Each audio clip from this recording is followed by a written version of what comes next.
Well, good morning, everyone.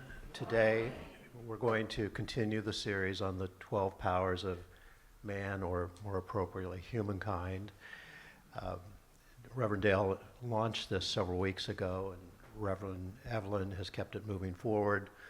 Last week, I spoke on faith and understanding, and today I will be talking on will and zeal. I think after today there's two left, and I'm sure Reverend Dale will take care of those. I chose these two because they're interconnected, will and zeal, and I'll get into that. But I didn't realize that they were a bit of a tongue twister as well, too. So bear with me if will becomes wheel and zeal becomes zill.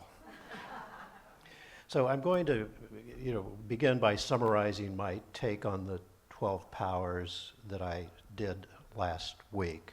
I think it's important. I'm sure some of you weren't here last week, either in person or online. And I did notice several people dozing in the audience, so I'll do it again for that reason. The 12 powers does not appear anywhere in the Bible. However, 12 is a very, very important number in the Bible. Do the next slide. 12 represents perfection, completeness, and authority. And as a quiz to those that were listening last week, do you remember how many times how many times 12 appears in the Bible?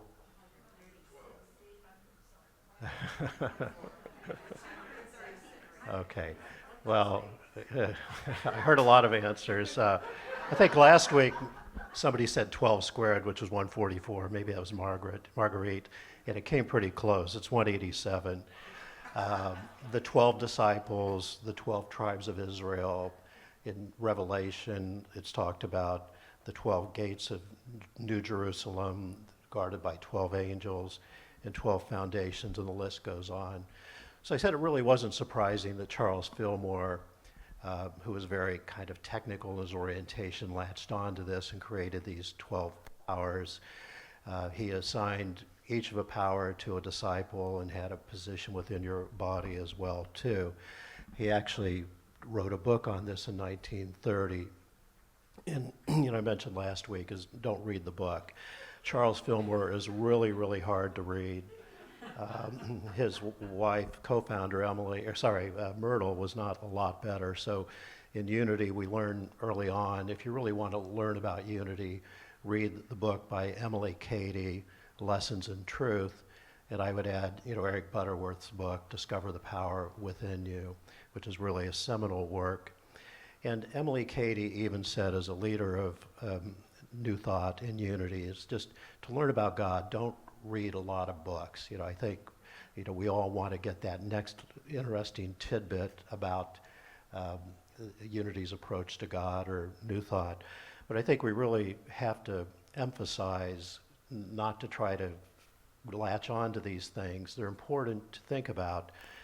But one of my favorite expressions is to define God is to limit God. So be careful not to try to memorize certain things. One of the best things I've learned is it's very simple. Emmett Fox, who was a New Thought minister in the early 20th century, really said, if you have a negative thought, replace it with the thought of God.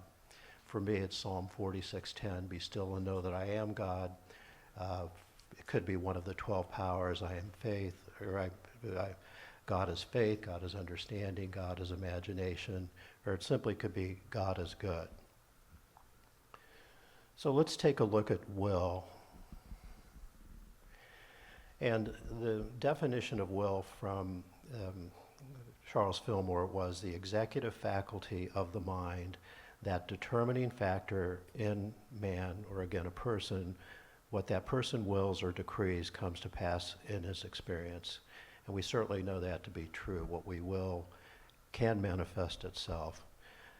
So, any guesses on how many times will is mentioned in the Bible? not as much as 12. The number is 96. And on the next slide, just, a nice, I guess, no, we'll pass that one. Go back to the other one. Okay, I'll just read a Bible passage. It says, "For it is God who at work in you both to will and to work for his good pleasure." Now, there are two types of will. There's first the mental will, the willpower. Keep your thoughts on God, as Emmett Fox said, the magic key. If there's negative thoughts, accept it for what it is. Those are going to happen, but set them aside and then focus on the higher power. Then there's the physical will, hard work. I don't equate that to hard labor, but it's focus, diligence, commitment, discipline. The Quakers have a great expression. It's pray and move your feet. And we know that we all want perfect health. And we actually have perfect health. God is perfection, all of that's available to us. But there's more to perfect health than just sitting and reflecting on it. We have to eat well, we need to exercise, and we need to see doctors on an ongoing basis, checkups. We all want to have a successful career, but again, we just can't reflect on that. You begin by studying hard, you find the first job, you may change jobs along the way, you might have bosses that you don't necessarily get along well with, but you've got to try to impress them, impress others, and just continue to move up. But there's work, hard work behind it.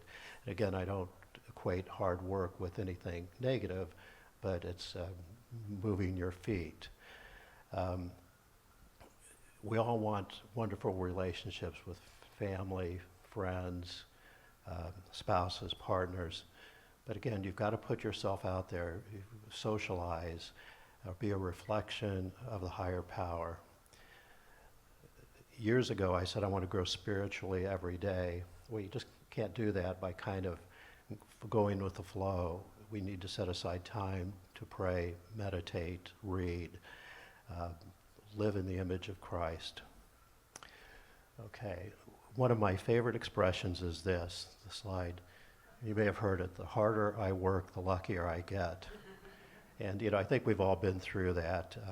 I started working when I was 13 years old, mowing lawns, and then working on a farm in central Illinois with a lot of unpleasant tasks, cleaning off the waste from hog lots, going up into hay mows when it was 120 degrees up there. I worked my way through college and ended up with a degree in accounting after 3 years. And I received one job offer. That job offer was in the tax department at a public utility, Commonwealth Edison. And if there's ever hell on earth, it's a tax department at a public utility. So I knew I didn't want that, and I knew I didn't really like accounting. And this is where kind of the hard work and the willpower of thinking comes to play. I had a final class in college. It was a policy class. And the professor and I got along quite well. So when I had this wonderful job offer from the public utility of the tax department, I went to him and said, I don't want to do this, but I really don't have option B because there was not the financial backdrop to do it. And he was head of the MBA program at the university I went to, Bradley University, and he reached out and said, listen, come into the MBA program, free tuition, and we'll actually pay you to help with the undergraduate students. And that really transformed my life. I took an investment class as part of that process. Instead of Commonwealth Edison, I ended up with Accenture, the large consulting firm. I did that. I took a leave of absence to work on a political campaign where I met Carolyn, and then ended up transitioning into an investment career, and then ultimately here with Unity. But even along those ways, there's clearly a lot of hard work involved, long hours, and things like that. And I will say, importantly, is as you progress, make sure to pay it back as well, too. So this professor, John Wallahan, joined our board of directors with my company for a number of years. That supplemented what was, unfortunately, meager incomes among college professors. And then Carol and I tithe, as part of our tithing, do this to Bradley as well, the university where I went. So the harder I worked, the luckier I became. But really, there's no such thing as luck. We create our own luck through positive thinking, the will, the mental and physical. And I just have a nice little story to talk about, just to represent that. So there was this tourist in New York. This person wanted to see the sights, and he wanted to go to Carnegie Hall, visit Carnegie Hall. It's a beautiful hall and everything. So anyhow, he sees a woman walking along with a musical case. And he asks her, he thinks, well, gosh, she probably knows this. How do I get to Carnegie Hall? And the woman's response was, practice, practice, practice. So if one door opens, one door closes, another door opens. Be patient, rejoice in success, and share your success with others. So let's look next at zeal. And here's the definition: intensity, ardor, enthusiasm, the inward fire of the soul that urges man onward. And I really like the expression, the inward fire of the soul. That's that passion, the zeal. Okay, one more time. Guess how many times zeal is in the Bible? 70. Okay, right between 52, a little bit less. And just a nice biblical quote from Romans 12:11, do not lag in zeal, be enthusiastic in spirit, serve the Lord. So as it relates to zeal, I feel like a picture, in this case, a couple videos are worth 1,000 words, so I'll let John and his team show you a couple of these. And so I was thinking as I brought these up, if Jerry Lee Lewis and Reverend Joyce Myers, had a love child, what would that love child look like?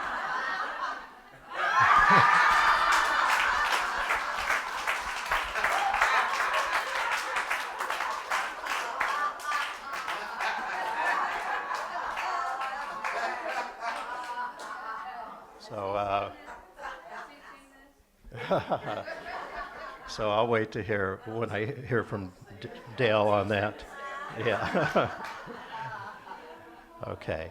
So I would just really ask the question, where are you zealous? What is your passion? You see this from an early age. We've seen this in children. There might be the little child who just loves to sing or dance.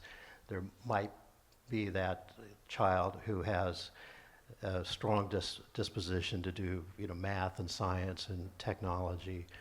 Our older son now, who did an architecture degree undergraduate and is a developer, at 3 years old, we were in a neighborhood building new houses, and he would take his wagon and drag it along and put wood in it, then come home and, get a hammer and nails and build. So you just see that desire. But it can, change over time too. I thought I would be an NBA basketball player, but I realized, you need to be taller than 6 foot and be able to jump more than 6 inches. So you kind of adjust things.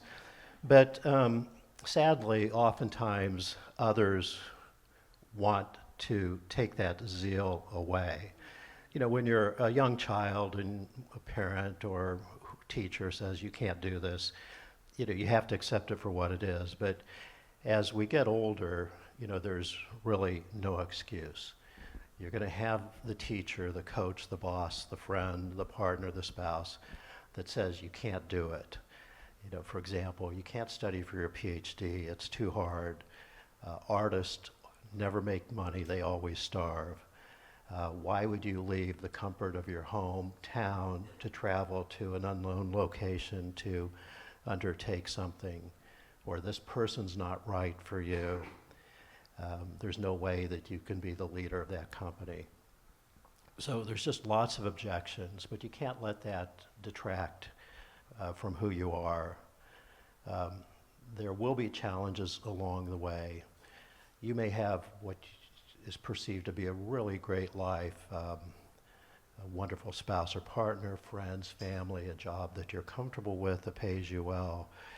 You live in a nice house, you drive a nice car, you travel, but that doesn't mean life is perfect. You know, God is perfect, but life isn't perfect. But the key to that is how you react to it. Eric Butterworth famously said, you can't control what happens around you or to you, but you can control how you react toward that. And that's something to keep in mind. So just accept these challenges for what they are, but never lose sight of the end goal. Pursue your passion with zeal. Prosperity and happiness will come eventually, and prosperity not only financially, but prosperity in the total sense.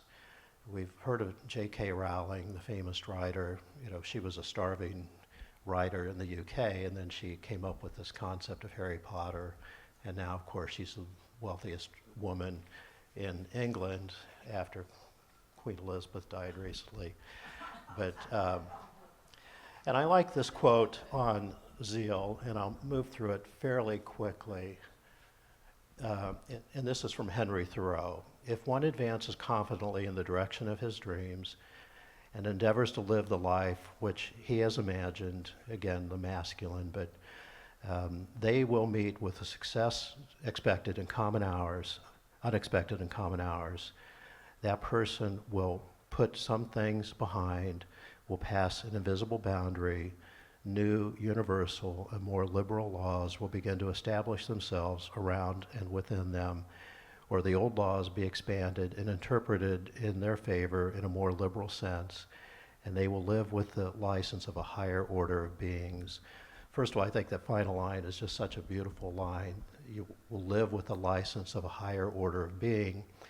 But we see here that if one advances confidently, that's the will, the mental and the physical. You've got to advance, move forward confidently, pray and move your feet, and live the life which has been imagined. And that's the enthusiasm. There's no limitations. You know, the only limitation is how bold your thinking is. So on the next slide, we see something we're very familiar with, unity principle number 3, thoughts plus feelings equals outcome. But I'd like to adjust that thoughts plus feelings plus will, both mental and physical, plus the zeal, the enthusiasm, the passion, the persistence, the joy, equals outcomes. So thoughts plus feelings plus zeal, plus will, plus zeal equals outcomes. So just as a reminder, the 12 powers are just another way of thinking about God. Remember the golden key, replace negative thought with the thought of God. In the case of today's talk, those thoughts are will and zeal, not wheel or zill. And I'll conclude with a story. And this is a story about the Cathedral Church of St. Paul the Apostle in London, or more popularly known as St. Paul's Cathedral. Has anyone ever seen St. Paul's? Yeah, it really is magnificent. It's an Anglican church. It's one of the most beautiful in the world, and it was designed by Sir Christopher Wren in the early 18th century. There were 3 workers on the project, and they were posed with this question. What are you doing? The first worker responded, I'm laying bricks. And that's what that person was doing. The second worker responded, I'm laying bricks that will form the wall of this building. That was true as well. The third asked the same question. When asked the same question, what are you doing? He responded, I am assisting Sir Christopher Wren in building the most beautiful cathedral in the world to the glory of God. And that's will and that's zeal. So to each of you, whatever you do, whatever you undertake, with whomever you interact, whatever your passion may be, undertake it knowing that you're building the most beautiful cathedral in the world to the glory of God. And so it is. Let's pray.